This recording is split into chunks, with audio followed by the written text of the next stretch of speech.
Collective. It is with great pleasure that I welcome you to today's session where our speakers will be talking about using AI to scale support without sacrificing quality. First up, we have Seth, and Seth is our co-founder and co-CEO of Embrace AI, and he's joined by Rob, the Chief Customer Officer at Ironclad. And without further ado, I'm going to hand over to them. Enjoy today's session, and I'll see you around. Thanks, everyone. All right. Thank you, Nicole. Appreciate you bringing the group together here, and welcome everybody to this webinar. Some of you have met, many of you have not. Great to see you all today. Happy St. Paddy's Day. Hopefully you're doing something fun after this. I'm Seth Halpern. I'm one of the two co-founders of Embrace, alongside my other co-founder, Derek Butts. Embrace.ai is an agentic CX and support platform that is built for B2B businesses. And you'll hear more about it over the course of this discussion. Thanks for joining. Rob, would love to hear a little bit about yourself, your background, and also Ironclad. Yep, thanks, Seth, and happy St. Patrick's Day to everyone. I saw someone joining from Dublin, so we can all celebrate St. Patrick's Day here. So I'm a Chief Customer Officer at Ironclad. I've been here, I'm on my 4th year. I have a varied history in a lot of different customer-facing roles, both pre and post-sales. I currently run a team we call Customer Outcomes at Ironclad, which is our pre-sales solution engineering team and technical services, professional services, customer success, and our support team. So we've got a really great team. Our goal at Ironclad, the reason my team exists, is to make sure customers we get them the right solution, we help them adopt it and get business value. Just a little bit about Ironclad.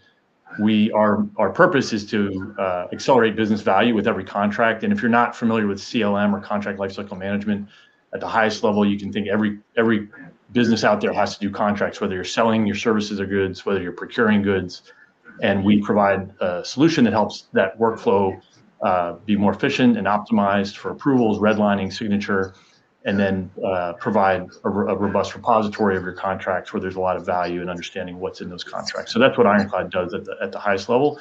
And hopefully we have some customers out there that are joining, but really happy to be here. Awesome. Thanks for joining, Rob. Before I get into the questions, attendees should know you can pose questions, which we'll tackle along the way in the Q&A box on your screen. Feel free to post them, and we'll try and get to a group of those.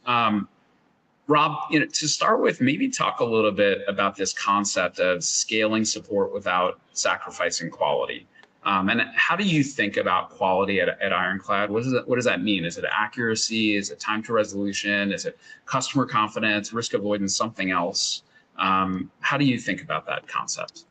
Yeah, for us, it's interesting because I mentioned what Ironclad does. The personas we support are, a lot of them are lawyers, like commercial counsels or CLOs within a business, or legal operations professionals who are the operations arm of the contracting process.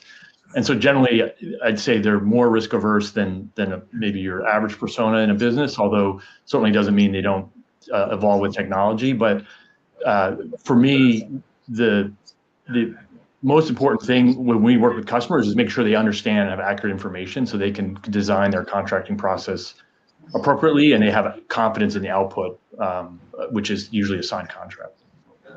Okay, thank you. Before you introduced AI, where were you feeling the greatest pressure around scaling? Was it, ticket volumes, the complexity of issues the team was facing, fragmented knowledge, overall staffing, requests and expectations from your customers, or something else? Yeah, I think so. It's interesting. We're a relatively fast-growing company. We're about a little over 10 years. Ironclad's been in existence, and we're continuing to grow. We just went over $200 million in revenue. That's was publicly announced.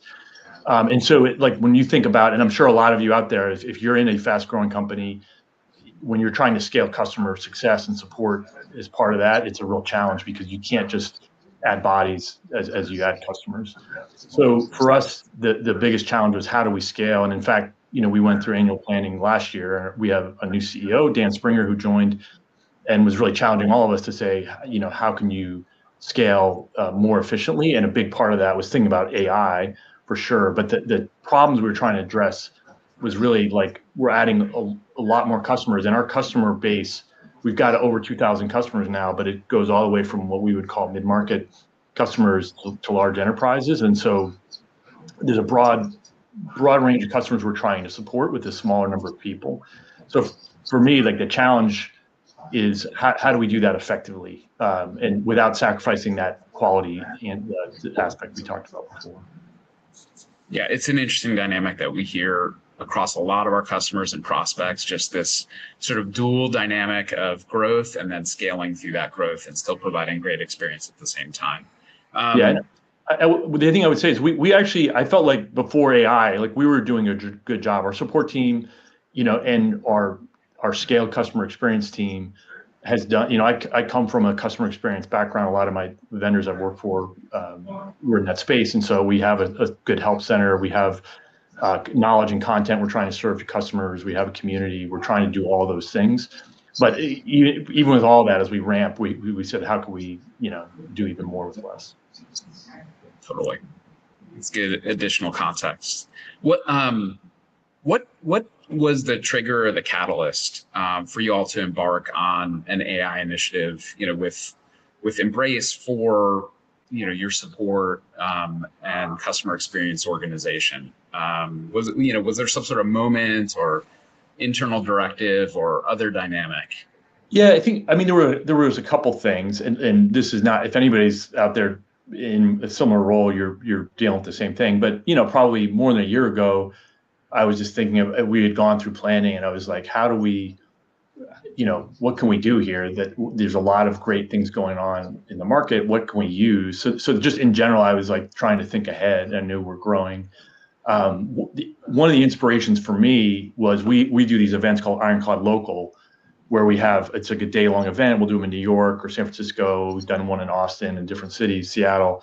But we would set up these customer solution bars, we call them, and we would have like different events through the day. But in the common space, we'd have these little desks. We'd do like 6 of them, and people could book 20 or 30 minutes and talk to a CSM, one of our consultants, or different folks. We would have staff this and come up with a problem and say, hey, I'm trying to write this report, or I'm trying to figure out this workflow issue. Can you give me some feedback?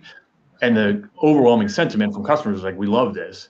And in my head, I was like, how do I take that experience and do it at scale and do it well at scale? And so that's was really the inspiration to start thinking about how do I use something like an Embrace tool to replicate that. Okay. All right. Thank you. Can you unpack a little bit more how you thought about, where to start? We see companies often have a variety of different use cases, like within their customer organizations and beyond. So how did you really narrow down to a short list of AI-centric use cases to begin with? Yeah. The other interesting thing is we had deployed an internal AI agent on Slack from a different vendor that people could just go in and ask, like, hey, what are the limits on such and such within Ironclad? And you would get not necessarily a customer-facing answer, but you'd get kind of an internal answer about what it was able to understand. And so in my head, I was like, all right, I want to replicate that online. I want a place a customer can just go and ask this question and get good answer. Now, what was clear to me was like that the content was not needed to be curated. And then I said, all right, well, I have this curated help center content. I have a really great learning experience design team. Bill Kelleher is the guy that runs that team, with a great set of content. So let's start there. But what was interesting is I quickly realized that it's a broader issue than just that. And we have a support team led by Aaron Scoggin, who is also replying to customers all day, every day. And then I've got this build team is also building new content. And so what was interesting was to start, as we started looking at these solutions, is realizing that all those things were interconnected. And it wasn't just about providing a specific customer-facing tool. So that was sort of an early learning I had, was like, all right, I got to think about this. And I actually had to I started thinking about this, and I realized those teams weren't necessarily aligned with what my vision was. And I realized I had to sort of say to all 3 of those kind of functions or things we're trying to do, this is how these things work together. I need you all to collaborate and make sure we can get to a solution, which they were glad to do. But that's kind of where I had to start to think about which of those things would be first. And what was kind of clear to me was like, the support agent experience is one I could control with less risk, with less customer facing risk. And that's where we ended up starting initially, was just getting support agents to use the tool. Totally. Well, so building on that a little bit, you all, in the case study Ironclad published with Embrace, you talk about taking a pilot first approach, right? So you had a sense of what you wanted to do, and then you tried it before actually like formally moving forward with this initiative. Can you talk a little bit about that pilot, like sort of like scope, duration, like your success criteria, anything you'd share with the group? Yeah. We had support agents using the tool to help craft responses to customers. That was kind of the initial way we could vet and say, all right, is this thing giving us valid content? And we saw initially that the agents were like, this is great, because one, we think about our inbound support tickets as in two categories. Like we have a how-to category, which is just like, how do you do this? Or how does this, and it's just mapping a question to an answer. And that's a big chunk of, probably around 50% of our questions are those types of things. So that's the obvious low-hanging fruit for a support agent. They know the answer, they can link to a help center article, but if they have something that just lets them write a response that's 80, 90% there, they can tweak it. That was the initial part of like just vetting, okay, is this thing worth it? And like, it was clear, like, yeah, this thing has some legs, we can move in here.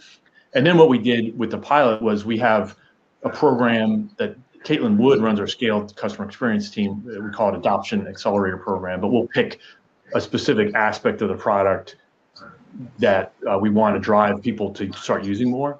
And we'll do like a combined digital and live session program that we call Adoption Accelerators.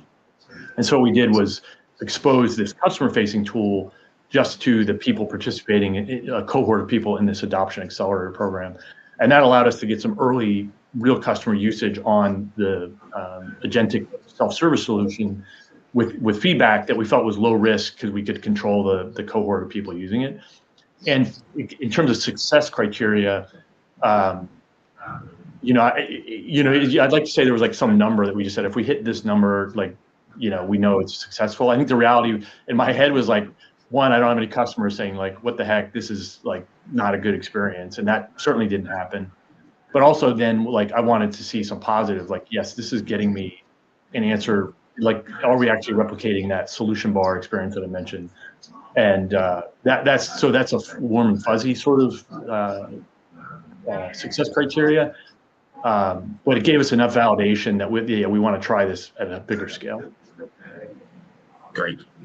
That's super helpful background. I see that there's a question or two in the chat. Sure. And Ryan, thank you very much for going first. Appreciate it. Let me just pose this impromptu to you, Rob. What tasks have you seen AI handle poorly in CSM workflows, and how did you course correct?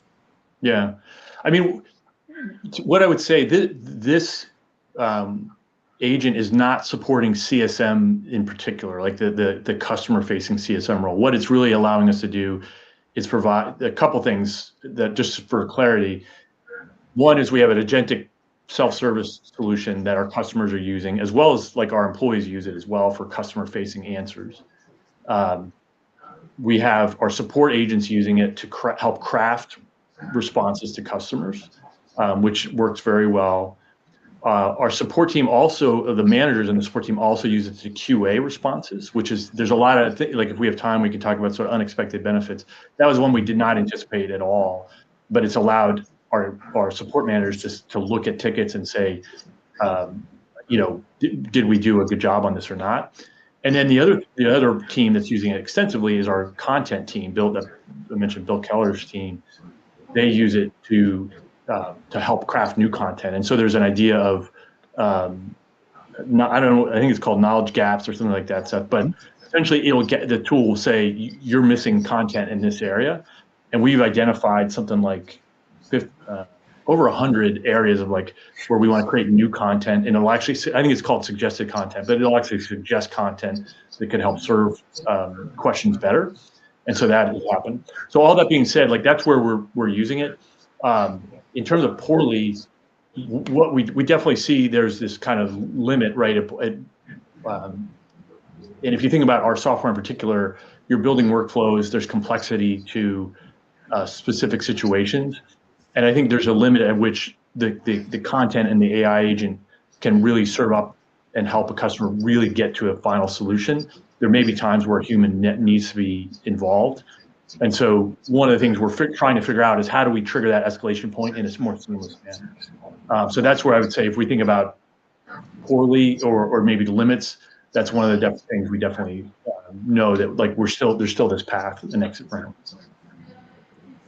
There's another question in the chat, which I know is on the minds of a lot of chief customer officers, support leaders. Melody posed this question relative to your team, interested in how you introduce this to your team, the employee experience and impact, and also are you communicating how you're leveraging AI? What has been their reaction? Yeah, I mean, it's a really good question. A couple things. One, like as a company, like any company right now, our leadership is very much saying like, how can you, what AI tools are you using and how can you use them to be better at your job? Our CEO down is like challenging everyone to do that. So we have other AI tools we're using internally. But the biggest, I would say from a people standpoint, there was a legitimate concern from our support team in particular, like, is this going to take my job? And we were very mindful of that. And what I would say is as we went through that pilot and we assessed, how people were using it, I think one that helped give them confidence that it allowed them to do their job better. And transparently, the way, and hopefully this is helpful, at least to some of you, as we went through planning for this fiscal year that we're in now, a big part of what we did was say, okay, if we scale at this rate, if we add this many customers next year and we grow at this rate, how many people would we need at our current staffing model? And we said, we need this many people. And we said, all right, let's make a bet with efficiency gains, and these types of tools are a big part of that. We can get this much more efficient. What does that allow us to reduce? And so very much, I tried to be transparent that like, what this means is we can scale with less people in the future, but we're not trying to impact people's jobs. And the other thing I really tried to position, and I'm continuing to do this, is that if, let's say we now have less of a need for somebody to answer how-to tickets. Well, rather than just saying, all right, we don't need that person anymore, how do we pivot that person to provide other value add to our customers where face-to-face time or human time is important? So we have, sort of enhanced support offerings that we sell today. And I want to continue to grow that program for our largest customers so that I can pivot some of the capacity that I have today into actually selling more to customers with those people. So that's the way I'm trying to think about it. I'll acknowledge though, like if you're in a different place in your business where you're not growing quickly or you're just under pressure to show cost savings, it might be a different conversation, right? And so like, I'm not suggesting that's true for everybody, but that's how I thought about it, that question. And then there's definitely just in terms of confidence in the tool, people have to start to build confidence in the tool. And if you're getting good results and it's helping you, that's what is the biggest needle mover on that. Yeah. Okay. All right. Thanks, Rob. And appreciate people dropping questions into the chat. I'll continue to work through some of those as we go here. It's interesting. We at Embrace, we're talking to a lot of different companies continually, and there are some that are contemplating this build versus buy question. In-house, dev/IT team, build a solution, or do you buy a package solution, which, in the history of software has often been a question across all sorts of domains. Can you talk a little bit about how you and Ironclad thought about build versus buy for this particular solution? Yeah. I mean, in my head, it was never an option to try to build this. I think I've had this conversation on the other side many times, like not just here, but other vendors where they're like, well, we could build this thing. And like, unless it's your core competency as a company, I generally feel like that the buy motion is going to be better. But obviously that's not a hard and fast rule. But in this situation, like the bigger challenge there is like you can think about the in-product experience versus out-of-product experience. And so, and we had this conversation with Embrace, right, in terms of like when we're evaluating things like, because there are cases where you can take the Embrace solution or you can take, other AI solutions and embed them inside your product experience. And that's true of like other, other support CRMs as well. We very much said, like, we're not going to fight that battle, so to speak. Initially, we want to, prove this out from our customer, the different services like our academy, our help center, the support experience. But the reality is, you could go to any engineering team and they're like, well, we could build that, and we're building AI anyway to do things in the product. So why don't we just add that in? I think for us, the key thing was the integration you had to our Zendesk solution was a key way we could stand this up, and it allowed us. And if you think about the build versus buy, we stood this up really in weeks, right, and had a proof point very quickly. And so to me, it was a pretty obvious solution. But again, that's because we're trying to move fast, and we're trying to prove it out quickly. So, can you talk a little bit more about your decision-making criteria as you thought about making a vendor decision, and anything you can share with the group in terms of choosing Embrace and why you selected us?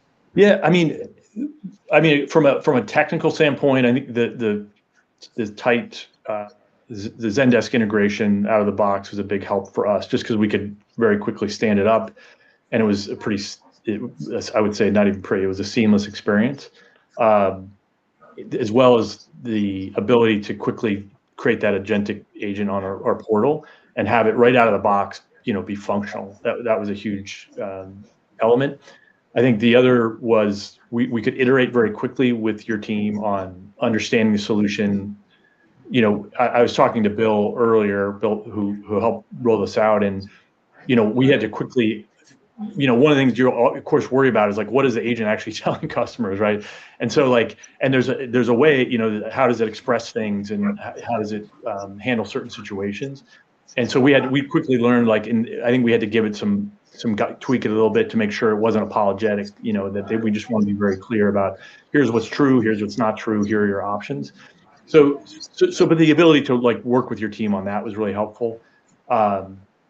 And I also think and this is maybe a soapbox moment for me, so just spare me for a moment. But when we had our SKO a couple of weeks ago, and I had a keynote as part of that for our internal Ironclad team, and I talked to this idea of meeting our customers' head, their brain, or their heart, right? And we have to sort of do both, in the sense that we have to tell our customers factual information. We have to help them achieve certain concrete things.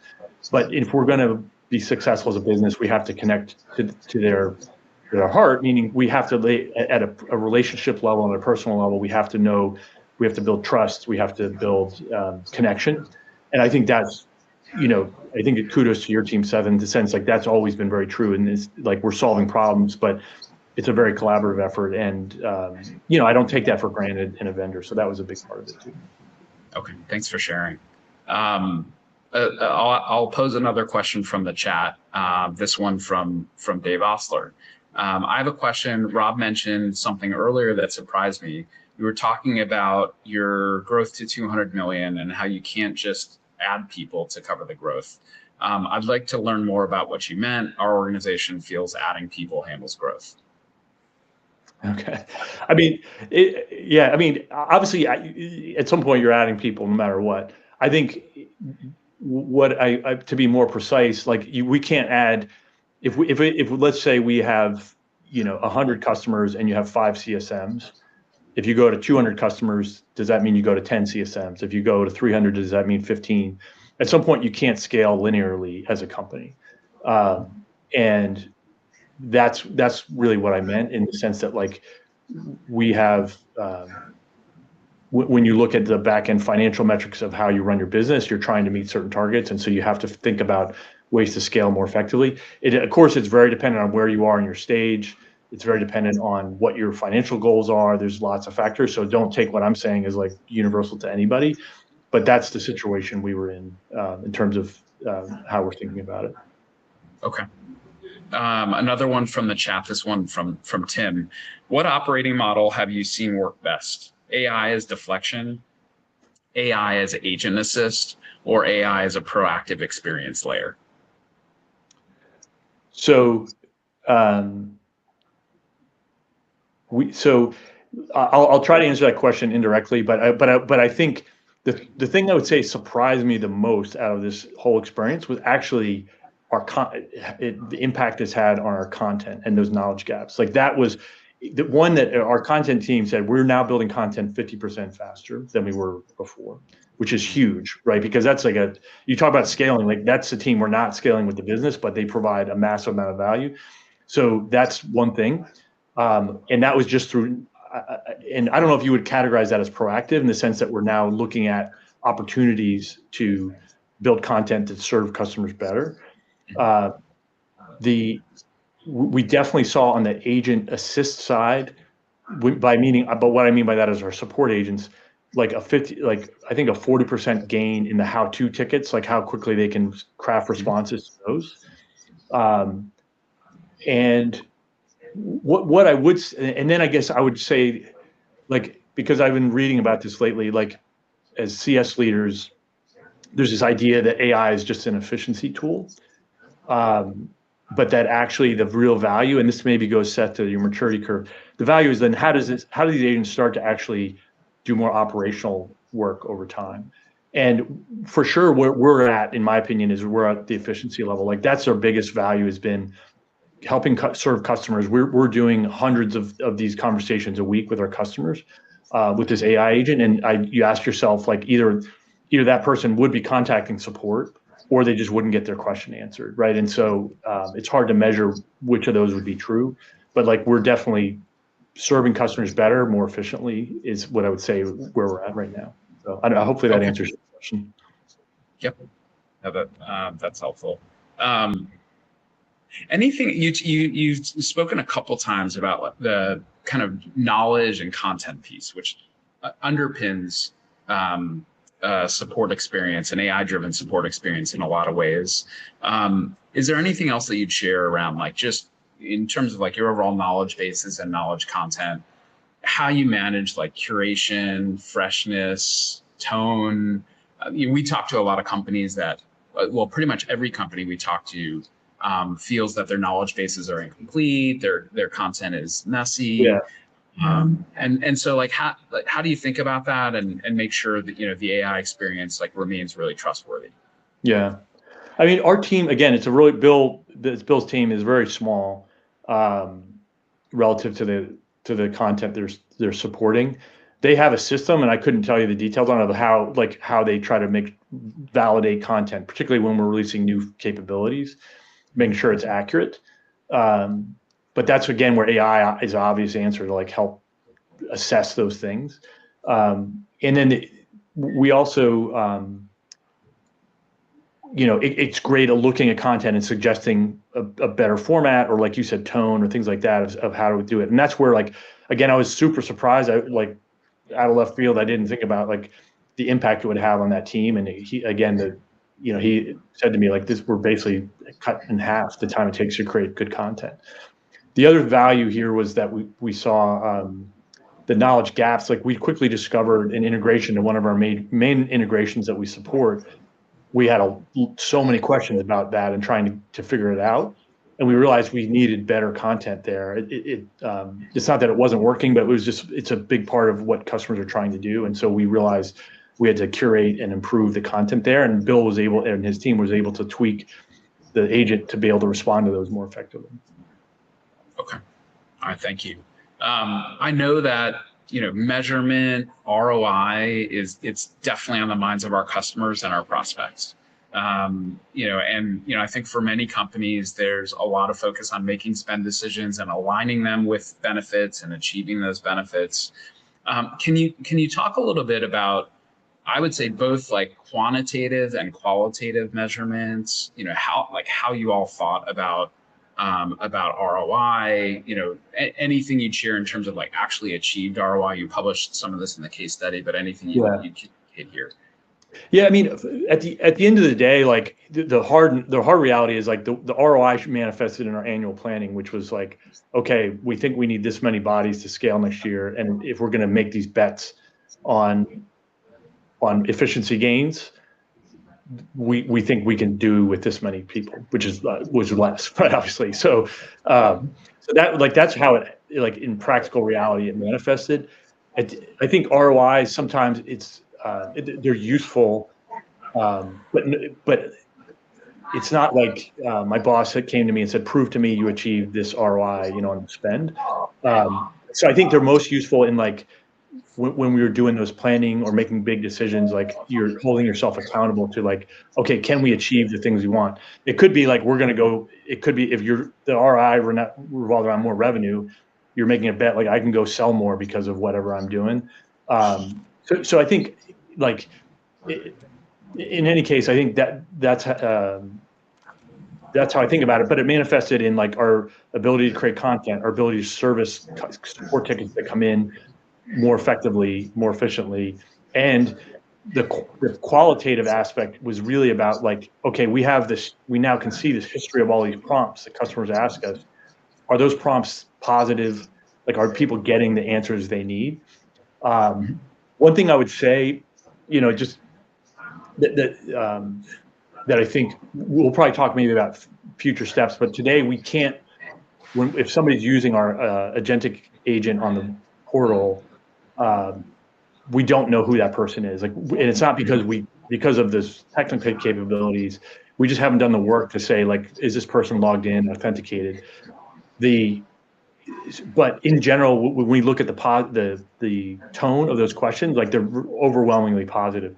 So that's where on the qualitative side, like it was important to me that we're actually serving up really good content, and that like at the end of the day, like I still fundamentally believe like if we service our customers in a good way, like that's how we're going to be successful as a business. And when you see those conversations, it's like a real manifestation of like, is that experience true or not? Okay. All right, thanks, Rob. And for the group here, I just posted a link to the Ironclad ROI case study in the chat. You can just link through and access the PDF that way to see more detail. You touched a little bit, on sort of like budgeting and so on. There's a question in the chat from Teru. Hopefully, I'm pronouncing the name right. Piggybacking on the question about growth. How is AI budgeted for the CS organization? For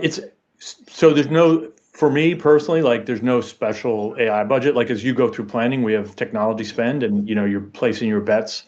We have a couple other AI solutions we've used as part of our support, our CS strategy. And this is part of that. But again, like you can think about it as like you've got a finite number of dollars to go spend. So where are you going to spend it to achieve your business goals? And so, fundamentally, like that's the trade-off in my head of like, where are we investing that money? Okay. Hopefully that helps. Yeah. Well, coming back to the ROI piece and something that you mentioned earlier in this conversation, you referenced unexpected benefits, right? Yeah. So there were things that like you embarked on this initiative to bring into reality, and then there were some things that you found, sort of post go live that you hadn't banked on. Can you share a little bit about some of those unexpected benefits? Yeah, I think one of them was around the QA aspect, like Erin Scoggin, who is a great support team, but because we started about more than a year ago. We have a partner we use to provide 24/7 support. So people that are subcontractors essentially for Ironclad, it was important for us to be able to validate, okay, are they providing the same level of responses and support to our customers as our internal employees?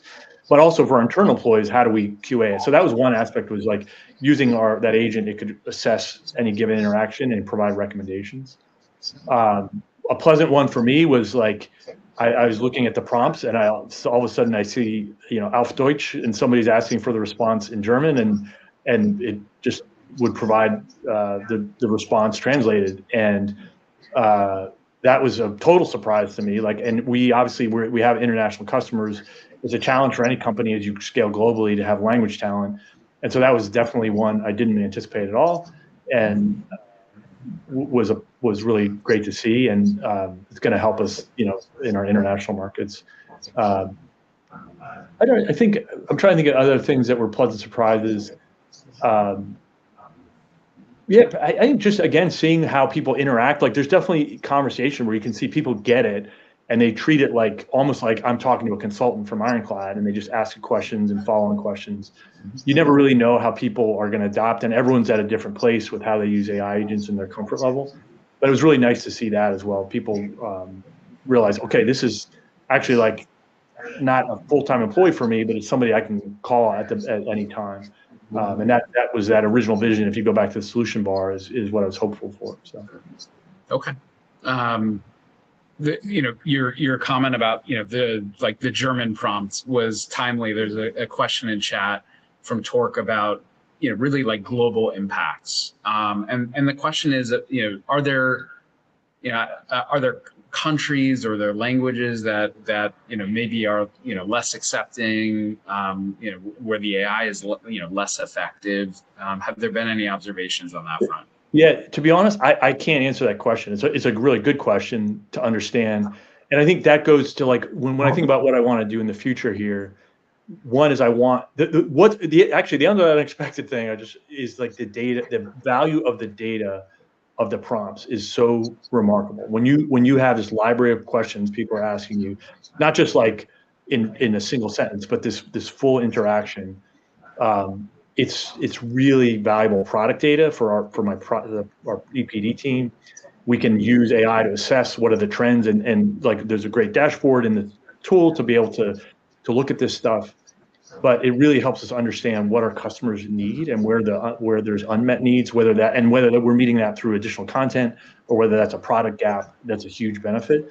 But I for sure, like today, we don't have that data fed into our internal data warehouse, and that's something that we definitely want to be able to do because it's a gold mine, frankly. And what will make it even a platinum mine is once I can correlate the conversation to who's asking it. And now I know, okay, if people in mid-market segment are asking about this, or from such and such country are asking this, that's really going to unlock a lot more. And so, like, there's so much more we want to do that we've got to work out some internal identity management stuff. But it's definitely something we want to figure out. I don't have a good insight yet on that one. Okay. Thanks for sharing all that. I mean, it's, I think like many of our customers, that ability to use our insights capability to understand common topics, like, can be a real light bulb moment in terms of what people are asking about, which can drive knowledge, content, training, feedback to product, lots of other things. Yeah, and sorry, Seth, I see the question on CSAT before and after, and I just thought I could quickly address that one too from Sarah. I mean, the answer is, like, we haven't seen a material CSAT impact. We measure CSAT after our support experience. So that's what I'm specifically talking about, which was interesting because I really didn't know what we were going to see. But I think we didn't have bad CSAT to start. Like, our team was doing a good job. So I would say that we certainly haven't seen a negative drop. But it's not like we saw this material jump that suddenly, like, customers are that much happier. That's on the support experience. Like, if somebody's opening a ticket with us and we're replying back. And so that was interesting to see, because I thought potentially we would see it, but I think we were doing a reasonable job before. I think it's allowing us to do that at scale better. And then the one thing, there is a bit of a gap, I would say, in the CSAT of the actual agentic experience. We have, like, people can leave feedback there. We don't get a lot of that, but we don't have a very reliable way, other than assessing via AI the tone of the interaction, which is overwhelmingly positive. But we don't have a specific CSAT measurement for that self-service experience today. Okay. I'd like you to look into the future a little bit and think about, like, the next, call it 12 to 24 months.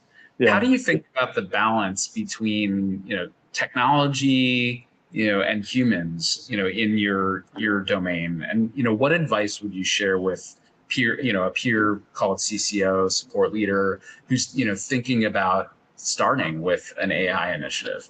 Yeah. So I think, yeah, one is just like and everyone's on this journey, right? So I don't assume to have all the answers here for sure, but like, I think the pilot approach is helpful. And even as I think about new things we want to do, we don't want to, we want to be bold, but we want to be smart about how we're bold, is how I would say it. And I think, there was a good post yesterday I saw where like talking about CS leaders, like thinking of AI as just efficiency gains. And you've heard me talk pretty much for the last 30 minutes about efficiency gains. But that, like, if you just think that, you're missing the point. And I don't think I'm missing the point. I think I do understand the potential in the future here of what is possible. But the efficiency gains are an easy way to get initial traction. Looking at parts of your business where like that's a win you can get. And then the question is, then how do you build on that? And like for me, I could see and so then the idea is, how do you start to operationalize? And that goes back to your maturity curve, Seth, of like, how does this agent become an operational part of your business, not just providing content or information? And there's definitely tasks today that customers may want to do that they could ask this agent to do, and then we could help them get that done, whether that's in the product, whether that's like internally, logistically, administratively with our company. Are there things we could help do? So there's like a lot of untapped potential. But even in that lens, I would still think about, all right, what are the things that are low value from a human standpoint that we know this automation could drive, and then let's tackle those. And like, I'll go back to that, like the head versus the heart thing. Like, I don't want to lose this idea that we connect with our customers at a human level, and we have to continue making them feel that experience. But I do think customers are more than happy to take the automation path or the AI path when they see low, they know it's a routine task or they're getting information. So anyway, I think that's, but I also sympathize, like anybody trying to figure this stuff out. There's so many vendors, things are changing so rapidly. And that's why I do think you have to be very discreet in like the problems you're trying to solve and move through it, so that you can have some adaptability. Well, sort of on this theme of like starting somewhere and advancing on a journey, you've referenced a couple times this notion of an AI maturity model, and I'll put in chat so people can look at it directly. But we've recently published a piece on this notion of an AI maturity model, because many companies are thinking about how to start, where to start, what does the progression look like, over time. And we've identified, 3 phases. One is answer automation, one is around operational optimization, and one is really about like revenue and, retention and expansion. Can you talk a little bit about where you see, Ironclad on this journey, this maturity model journey? Yeah. I mean, we're clearly, like, I think we definitely got phase 1 done in the sense that we're doing self-service. We have agent assist, let's call it, like for our support agents, helping them work with customers more effectively. And that for sure, I'm confident that's reduced like our ticket volume. And I think it's also, my theory, and it can't really prove it with data, is that customers are engaging that would otherwise just try to figure it out on their own, and because it's so helpful, right? And then I do think we've started to think about like, how do we then move into this phase 2 into your model? Like, how do we start to think about workflow and cost management? For us, like the phase 3 aspect, the revenue is definitely not something we're trying to do today, but you can definitely see how could I start to recommend, for example, like, oh, I see this problem because the other aspect is because I can't authenticate today, but if I could, and I could go look and see what the entitlements are for this person that's asking the question, I could say, okay, well, did you know that we actually have this offering that would do this thing for you? And how would you like to proceed, right? So that's something I haven't even really thought about how we would do that, but for sure that's where you could start to see this AI agent starting to drive revenue. So I'm always like cautiously optimistic. So I think we're clearly in phase 1, but I think I see the opportunities to help us move up the curve. Okay, great. I would. We're coming to the tail end of the prepared questions we had, and I've got one more from the chat that I'll share. But if folks have additional questions, please do drop them into the Q&A. Is there anything you're doing as it relates to onboarding and or training with AI? Tom, that's a question from Tom. Let me see.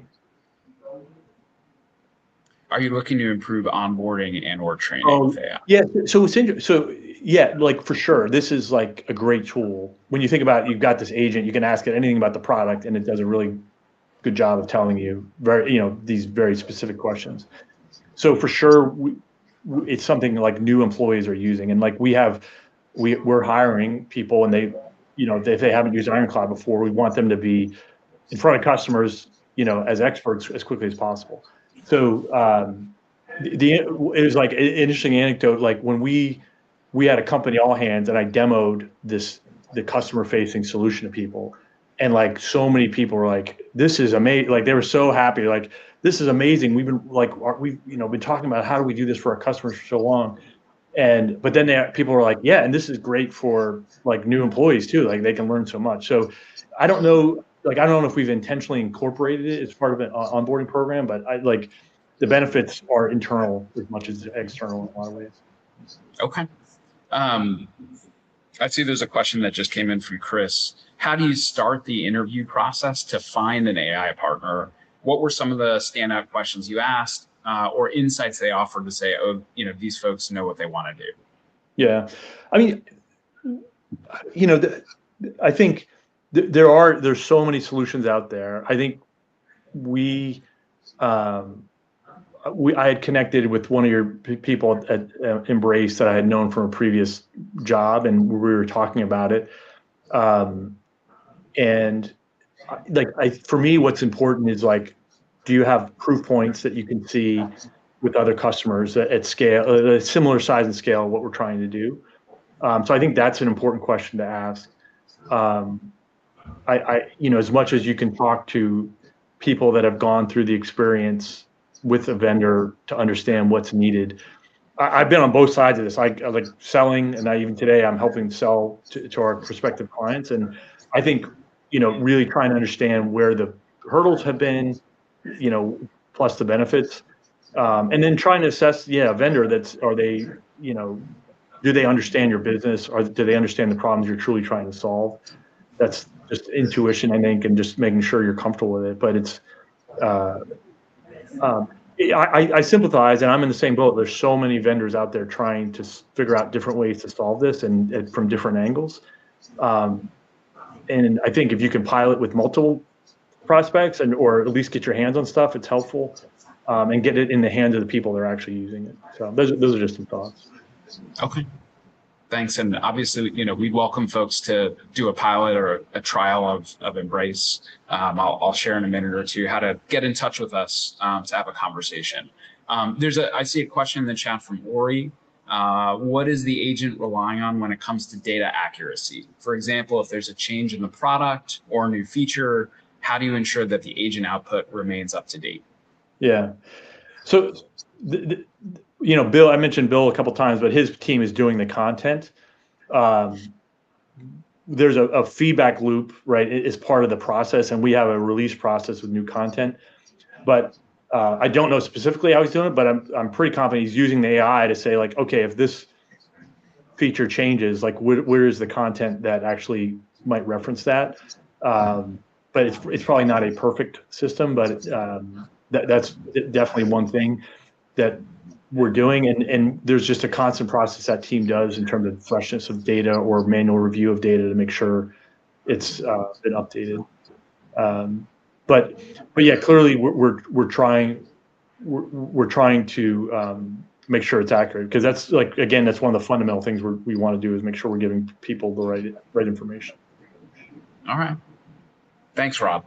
Great questions from the group, and appreciate your answers on all fronts. I'm going to head towards, just wrapping up this, this conversation, and I'll share in 60 seconds, a couple things to consider. We'd love to have a conversation with this community. We were excited to partner with Customer Success Collective and obviously Rob and Ironclad on this. And we would welcome the opportunity to engage with you. I've put my email address up on the screen, Seth@Embrace.ai, my co-founder, Derek at Embrace.ai. We'd love to have a conversation with you, learn more about your goals. We can share a customized demo, and we could head towards an unpaid trial, for anybody who's attending, to be able to actually get your hands on the entirety of our product before you make a buying decision. I did put the AI maturity model link in the chat. But it's something that's worth taking a look at just to shape your own thinking. It's really, we think about it as vendor agnostic, but it can shape some thinking around what are potential phases to go through, where to consider starting, and you can find it online at embrace.ai/AI maturity as well. First of all, I want to thank Rob for obviously being a customer and sharing his story in this way. You've got a lot of things pulling at your time, and so thank you for sharing with this community your experiences. I'm sure on behalf of the group, everybody appreciates it. We certainly appreciate it at Embrace. And thanks to the group as a whole for joining. You're investing your time in learning more about this market, the opportunities, and so thanks for joining today. But with that, we'll close. Appreciate everybody's time, and Rob, thanks again. Thanks so much, Seth. Take care, everyone. Of course. Bye, all.